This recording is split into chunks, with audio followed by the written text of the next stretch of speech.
Après avoir vu sa carrière d'acteur être stoppée net suite aux accusations de violence conjugale proférées par son ex-femme Amber Heard, Johnny Depp tente actuellement de revenir sur le devant de la scène après avoir remporté son procès en diffamation contre la comédienne aux États-Unis. C'est en France que la star hollywoodienne va effectuer son retour au sommet de l'affiche, étant donné qu'il s'est glissé dans la peau du roi Louis XV durant le tournage du dernier film de Maïwenn, Jeanne du Barry. Ce long métrage sera d'ailleurs projeté en ouverture de la prochaine édition du Festival de Cannes le mardi 16 mai 2023. Outre ce film, Johnny Depp possède plusieurs autres projets.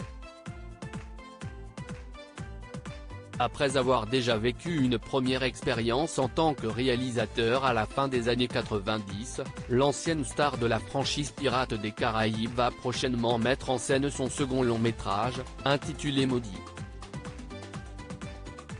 Il s'agit là d'un biopic consacré au peintre et sculpteur italien Amedeo Modigliani. Ce film pourra compter sur un casting de premier choix, avec notamment la star américaine Al Pacino, le célèbre acteur italien Riccardo Scamarcio, mais aussi l'une des têtes d'affiche incontournables du cinéma français, Pierre Ninet.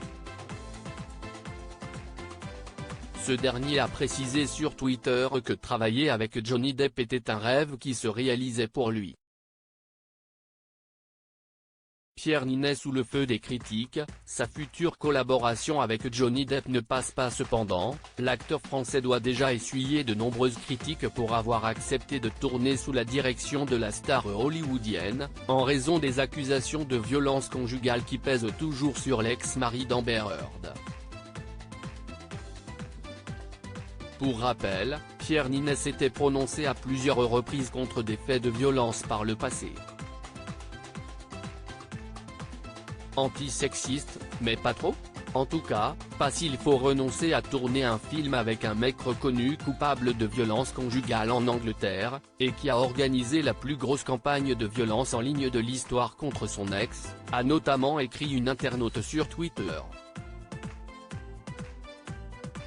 D'autres personnes ont ironisé sur le timing de cette annonce, qui est survenue juste après le retrait de l'actrice Adèle Haenel du monde du cinéma.